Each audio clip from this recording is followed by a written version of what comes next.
Regardless of whether one views Satan as a force or as a being, few deny the existence of evil. Today there's a rising tide of hysteria over what is perceived by some as a satanic conspiracy. There is some evidence of satanic or occult-related criminal activity in the United States, and talk shows and tabloids are having a field day with it. Words like cult and ritualistic are being attached to everything from the natural death of wild animals to the sordid activities of psychotics.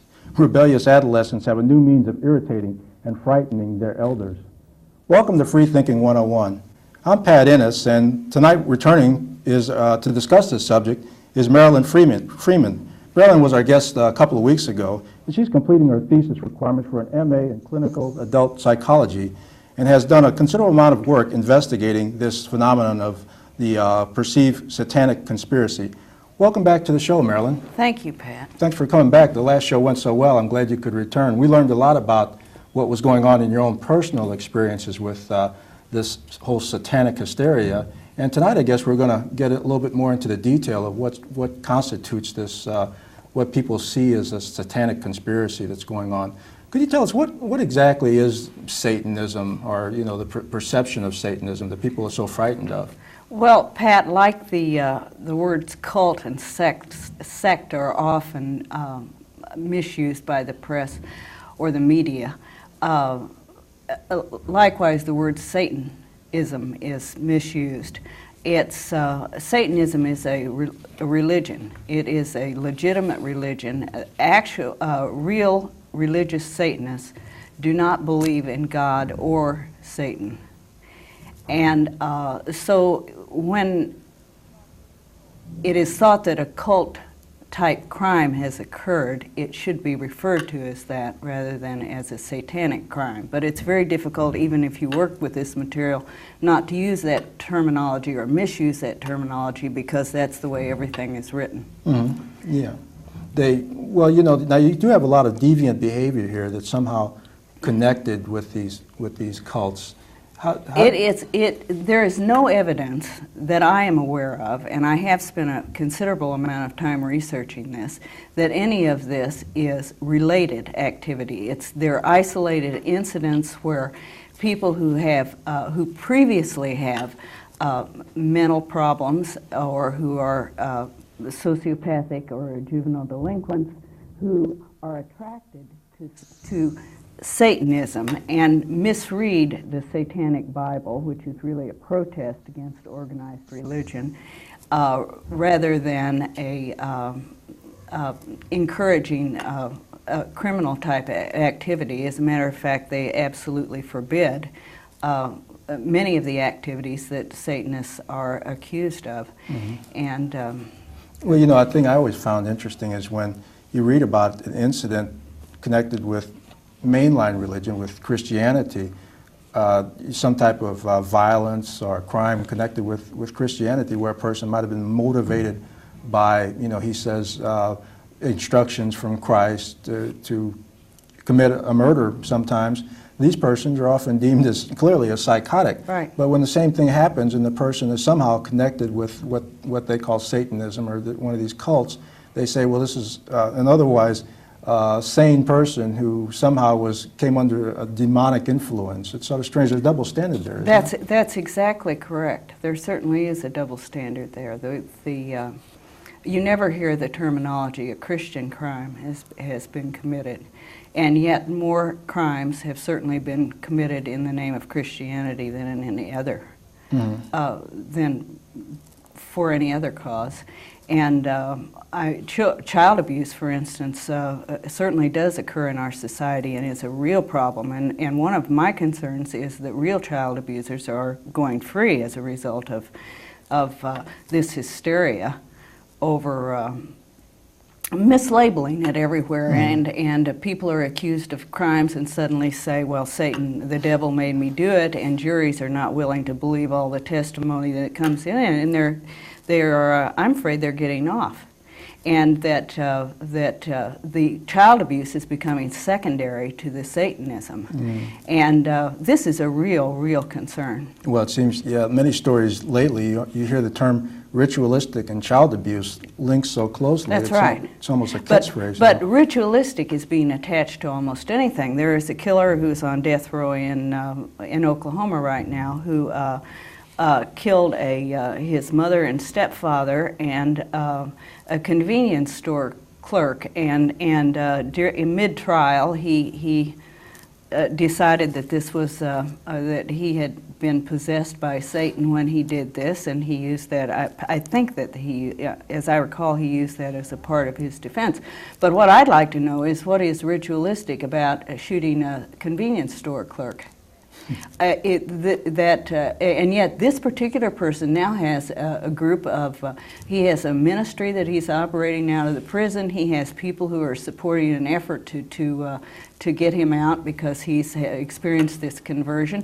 I mean, mental illness is mental illness. It doesn't make any difference which side you're on. Yeah, well, that's the thing. I guess a lot of people that are into criminal lifestyles develop, very effective manipulative strategies. That's right. And they see religion in its various forms as one tool that they can use to manipulate people, including the courts. That's exactly right. And they're seizing upon it, and it's causing a problem in our criminal justice system. Now, we touched briefly on the issue of child abuse. Yes. And I guess recently, by far the most well-publicized case of child abuse and expensive for the society has been the McMartin preschool case, where, Yes. And that also has been a case that involved many of the same issues that are relevant to this satanic conspiracy. That's right. Episode that we've been having.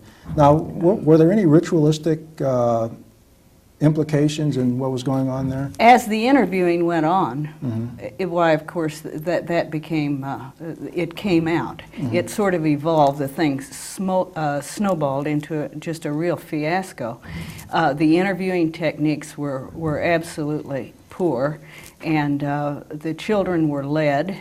The jury decided that the children were led. Transcripts of that I have read of the interviewing that was done, they certainly were led. Now, when you say led, can you give us an example? They were, well, I have an example right here. Here is, time after time, the children's responses appeared to have been prompted by leading questions. Don't be afraid, Johnny, whatever. Johnny has already told me what has happened at the school. Somebody touched you. Well, I know it was Mr. Ray. It was Mr. Ray, wasn't it? All the teachers at the school are sick in the head, aren't they?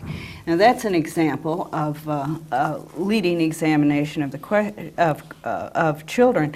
I read where a psychiatrist commented that when an interviewer or a therapist or anyone who's involved in this kind of an investigation leads a child into believing that he has been sexually abused or that he has taken part in a satanic ritual or a killing, certainly that in itself has to be child abuse. Yes, well, that's a real tragedy then, because they're taking a situation where perhaps no crime has been committed, and they're exposing the child to some potential psychological damage just to investigate That's something. right. Some of these children testified, they told their story 90 times to 15 or 20 different agencies, and children have a terrible time sorting out reality from fantasy.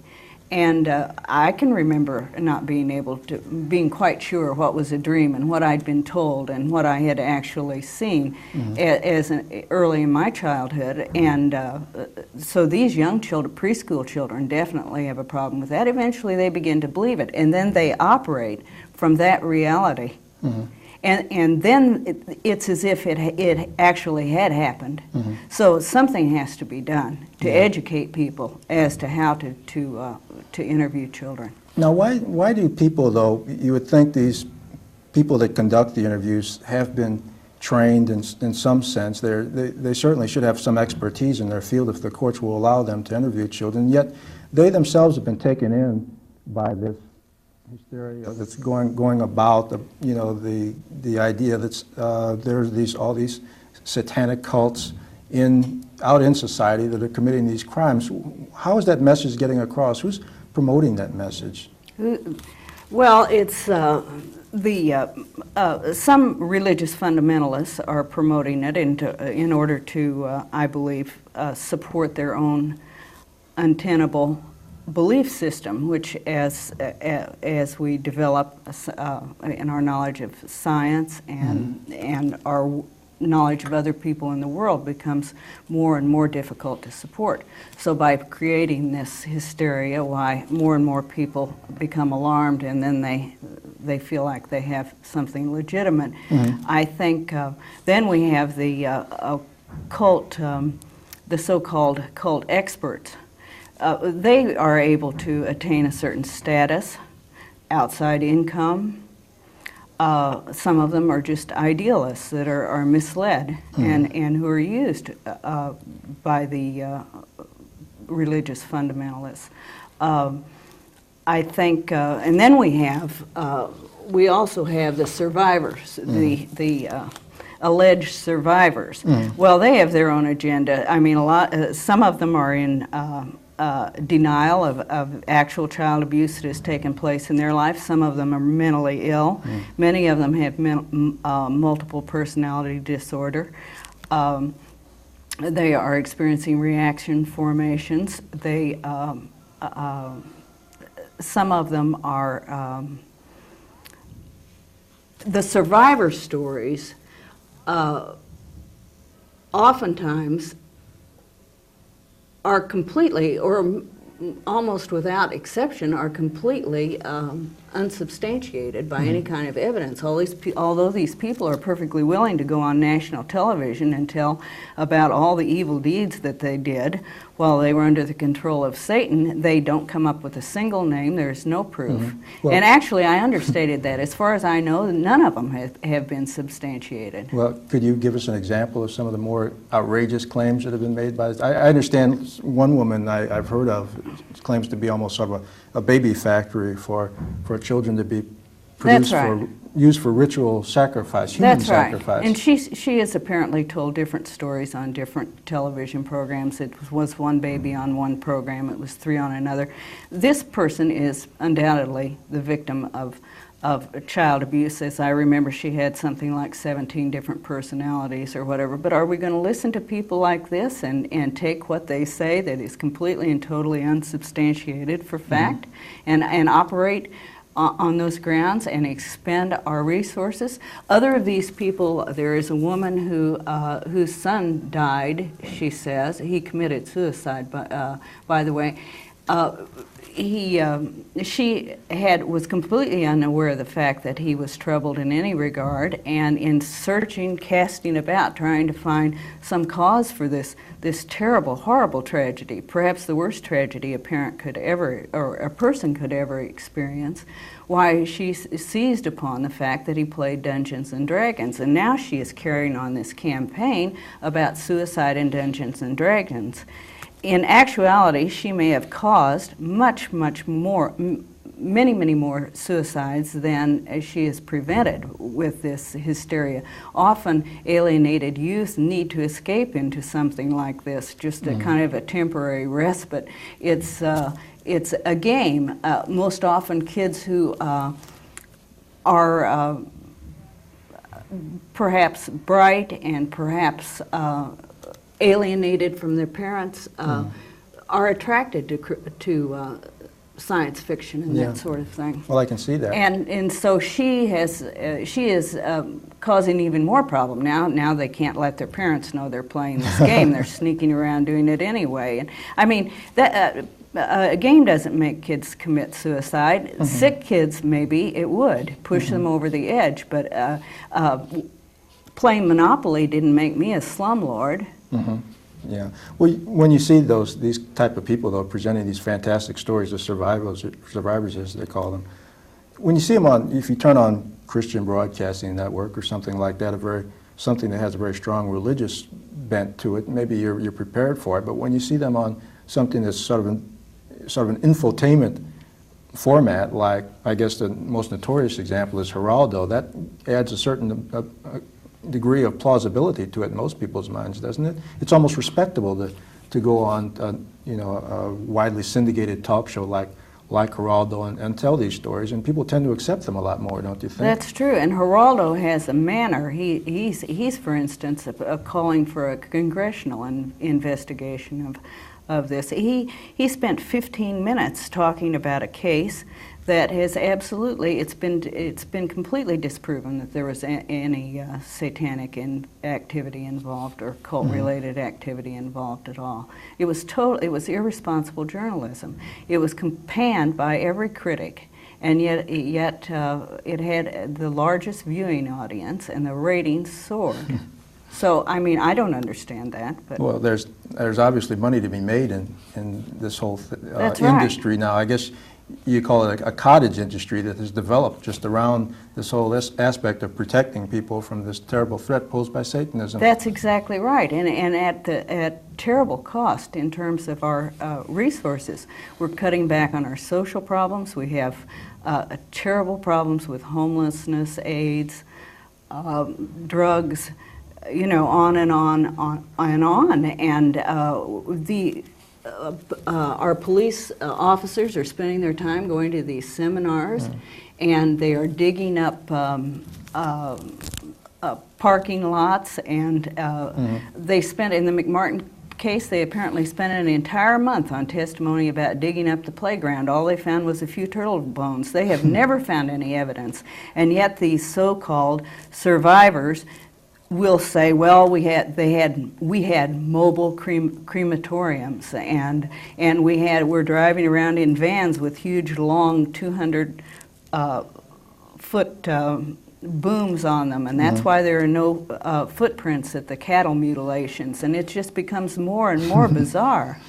Yes, well, it is very strange, but you know, when you start looking at it and you dissect the phenomena down to the level of one person going out and receiving hundreds of dollars for presenting a seminar on Satanism, some of these things start to add up a little bit, don't they? It certainly does.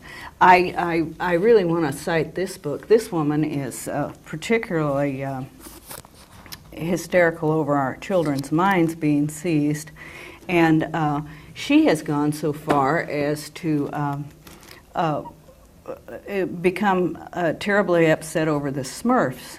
The Smurfs? And the Smurfs, and because there's a witch in the Smurfs, and some other things. They're blue, and there is a little blonde Smurf, and there's always included in these rumors and this hysteria that are that go along with this urban myth that has developed is the kidnapping of the blonde, blue-eyed child, and they even had a record burning in one place of Mr. Ed records. It was someplace in Indiana where a minister had this record burning because a horse is a horse when played backward is supposedly says sing a song for Satan. And professional people don't even acknowledge that subliminal messages have any effect on us at any conscious level, or a conscious or unconscious level, much less backward masking. Yes, well, I mean, attacking the Smurfs, though, I mean, is nothing sacred? It's funny, though, how these urban myths, I guess, come together. That's because right. the myth of the kidnapping of the blue-eyed, blonde-haired, the perfect Caucasoid stereotype, you know, really also encompasses some of the, you know, the racist and anti-Semitic aspects, you know, of our culture that come together really with the problem, you know, this whole mentality of the satanic hysteria. That's There's a lot of very good point. Different factors that are at work here. But then again, coming back to the point about the messages, the backward masking, that subject was just raised once again anew by, I'm not sure if it was specifically backward masking, but Cardinal John O'Connor of New York, I believe, made a big deal out of it recently in the news, saying, yeah, I think he read the book by Tipper Gore. He was influenced by that. Which is incredible. Another book by a Catholic priest, and based on that, he makes statements about rock music causing the corruption of our youth and driving them toward Satanism, in quotes. Yes. I think that they have this all reversed. It is not the cause of is not corrupting our youth. Our youth who are corrupted are attracted to and misuse these things. Mm-hmm.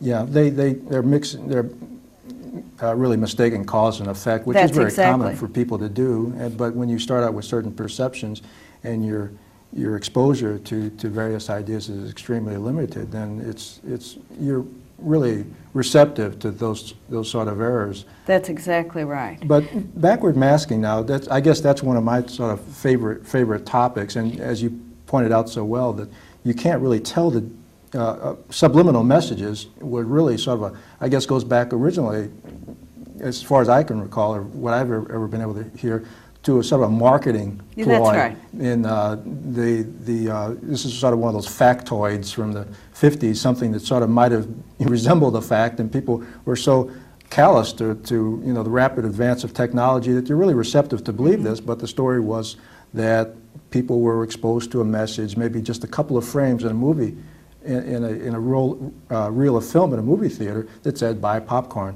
And they would rush out and buy the popcorn. Of course, this is part of the urban myth, something that has never been proven, but it probably sold a lot of subliminal messages systems, because there are companies out there making money selling these systems to stores that, somewhere buried in the music was. My son has a teacher right now who uses them in his classroom. Mm-hmm.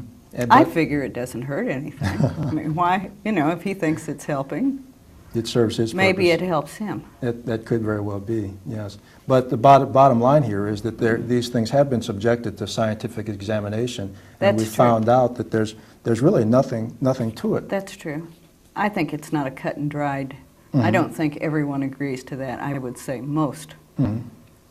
But the point here again is that what we're seeing with people being driven toward rock music and the trappings of Satanism is really just the affectations of people that may have other psychological problems. That's right, pre-existing psychological problems, and we should be expending our resources dealing with that. Yes, rather than diverting them. That is exactly correct. One thing that concerns me, though, that could affect people that aren't in any way connected with any type of cult activity is the attack on religious freedoms that is being mounted by some people that really claim that they're fighting crime and fighting evil influences in our society. Now, I know that they have this a network of police officers, Christian police officers, that are saying, pushing for laws against anybody that say mocks. I think they say any person that mocks Christian sacraments should be arrested. That's right. And then they're also wanting to declare some types of exceptions to the First Amendment to allow them to prosecute That's people exactly practicing. right. This is a threat to our Bill of Rights. There are people who are calling for a constitutional amendment. These people have an agenda. In Mike Warnke's, I believe that's the way it's pronounced, book, and he goes on a circuit. He's a speaker. He's traveling around speaking. He claims to be an ex-high satanic priest. In the back of his book, The Satan Seller, he suggests a lack of governmental regulatory control over the news media, entertainment, and commercial products. Propagating involvement and interest in the occult is one of the occult interest causes. This, I think, is incredibly important. They have a real agenda. How to fight occultism. Write letters to your congressmen and senators. Write to state legislators. Call your newspaper and TV station, your radio station. Ask for investigations. They're pushing, they're writing. We have to write and say, we're sick of it. Quit spending our money this way. It's a waste of money. While I was in the library looking in the periodical section on doing a search for this material, there was a child whining in the public library in St. Louis. A very inappropriate place for a child. It went on and on. Finally, I saw the father put the child's coat on. He had a baby with him. And the little girl started wailing in this high voice, don't whop me again, don't whop me again, don't whop me again. Now this is child abuse. These are homeless people who are looking for a place to sit down. That makes me angry, and that's why I'm here. Yeah. Yeah, we all need to do something, but But we need to do something about that. That's real abuse. That's real evil. Well, really, it's a lot simpler, though, isn't it, to be able to blame this whole problem on Satan, on rock music, on certain art. You know, That's exactly right, because Satan doesn't exist. We used to blame it on communists. We used to blame it on Jews. We used to, the Christians were blamed at one juncture. And this rumor about the blue-eyed blonde child being kidnapped goes back to the 2nd century. I mean, this is old stuff. It's a part of our mythology. It's nothing new, but we are newly having a crisis over it. This is McCarthyism all over again. It really is. Well, I guess we're sort of winding down on time. It looks like what we really need to do is, as you said before, we need to contact the media when we see stories like this. That's right. Another thing, retractions don't sell. We need to ask for good retractions because these things are being blown out of the water. A front page story on, you know, when they discover what they think is some type of evidence of a conspiracy, but it's back on page 12 when they find out the true story. That's exactly right. Yeah. Well, I hope we can make some progress in that area because it really seems to present a serious threat to the religious liberties of everybody, and you know, not just people that might be on the fringes of religion, but a lot of people that have very sincere views about things, that people, and then again people that, you know, it almost makes you, it's sort of strange because I almost feel sorry for the people that are into the occult because they're getting a real bad rap about this. You know, as much as I don't sympathize for their views, or I think they might be wrong on an intellectual level, I certainly don't think that they should be persecuted. I agree, Pat. I wouldn't want to come off as being in defense of that, but I want my rights protected. Right, right. Well, I really appreciate that you could join us again, Marilyn. It's been very informative. Thank you. I'm glad to do it. Yes. I'm glad to make use of the research that I've done on this subject. We've done a lot of very in-depth research, and we've sort of scratched the surface here. You know, if we had about 3 or 4 more programs, maybe we could really explore the depths that really are justified. But I want to also thank the viewers for being with us tonight. This has been Free Thinking 101, brought to you by the Rationalist Society of St. Louis. If you'd like to get in touch with us, you can write to the Rationalist Society of St. Louis. That's P.O. Box 2931, St. Louis, Missouri 63130. We've got a phone number you can call. It's area code 314-298-6649. Thanks again for joining us, Marilyn, and thanks for watching. Thank you, Pat.